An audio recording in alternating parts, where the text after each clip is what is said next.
the Bowser Jr. songs have been rising in the last few months for sure, because Especially in Germany. yeah, in Germany for sure, but internationally as well. There was one player, I forget the name. TM Zap. Yeah, Yeah. who did some amazing things on that character. Yes. Put that character on the international map, if you will. That's true. But in Germany, we've always known that this character can do some magic, with Snormander being the most prolific representative, but also, of course, with Tom right here repping it. Yeah. Surprisingly, loads of Bowser Jr.'s in Germany for some reason. Not sure why that is. So many, really. I mean, it's 2, and 2 is already more than most other countries. I think there are a few more. There are definitely more, but I can't remember that off the top of my head. But yeah, we have quite a few of them, which is Yeah.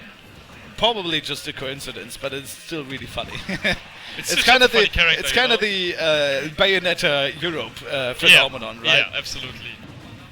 But just in Germany. Okay, but of course, Ente taking a very good start here against that Bowser Jr. 125%, and while Tom has been zooming around the stage left, right, and center, hasn't really found any damage against Ente, who of course can play that defensive game that Steve is so good at. And I think that's why he was picking Bowser Jr. because if Steve is playing his long-range game with his walls and everything, Bowser Jr. has some moves to pressure him a bit more compared to Inkling, you know? Inkling has his projectiles, but they don't do much against Steve walls. Yeah, the wall blocks both the splatter shot and the splat bomb, so you're not going to do anything with her. Instead, he's opting for the more aggressive approach with the side B of Bowser Jr. But still, of course, the Cannonball and the Mecha Koopa are both going to clank on those walls as well. So not really useful in this particular matchup. Has to play without them. Gets one Cannonball down here as well, but now there is the TNT trap. Ooh. But it's not going to fall for it. Stalling off stage a little bit longer with that side B, which is a very smart option right there. But the stall coming down here from Ente as well with that anvil, and mixes up the timing just so that Tom gets hit by the falling iron block. And it looks like he's just dominating the game at free will, you know? Yeah. And of course it's maybe also playative because he's just, you know, he's top 20 in Europe, I think, top 23, something like that. I'm not sure about Europe ranking actually, but yeah. I think he's up pretty there. high. He's up there for sure. Yeah, absolutely. And Tom, who's like something like a local legend here in this area of Hessen, I think. Oh yeah, he is from here, right? Yeah, he's from here. Yeah. I keep forgetting, but you're right.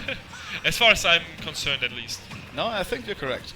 Okay, a little bit of a mix-up there, going for the up B, but you saw that Ente is also pulling out the tricks with the minecart against the wall, you know, saying it in a different direction, but now actually bonking his head on the block. And of course that is a very unfortunate thing that Ente is now aware of, because Bowser Jr. already has a very weak recovery game, especially after you use side B already. Yes. If you have to use up B, usually that's a very, very bad sign. And you're so vulnerable after using up B, you know? And now it's even worse. Yes, with this wall, if you recover high, you're just... Yeah, you're a heavyweight in free fall, a lightweight in free fall. Yeah, you're sliding down the wall, right? So you're screwed. Or if you try to recover low, you bonked your head on the block, so you're also screwed. So the goal really has to be for Tom here to not use up B, at least not for recovery. Yeah. You can use it offensively. We've seen it a little bit, but Storm, of course, struggling here a little bit in this matchup, which is to be expected, especially Relatable against also. Ente.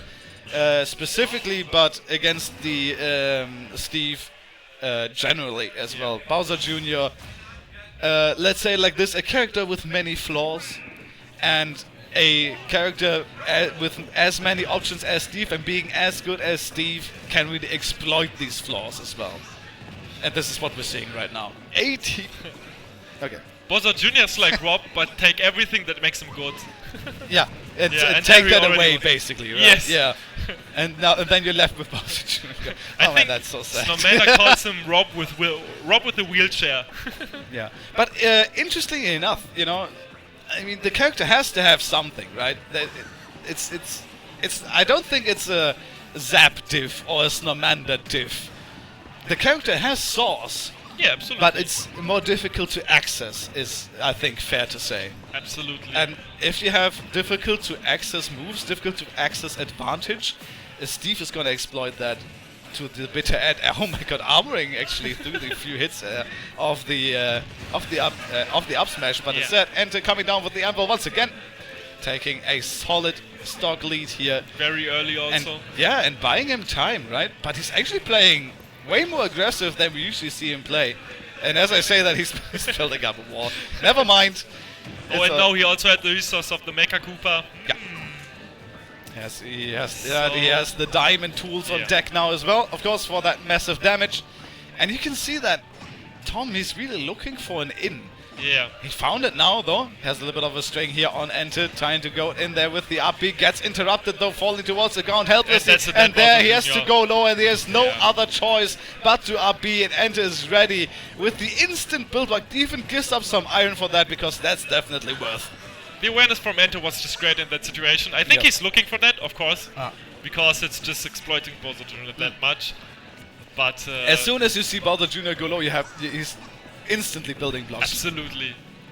Well, he's built some on stage now. He should have definitely gone down there because, once again, almost says no man. I'm very sorry. Tom was forced to recover low out there.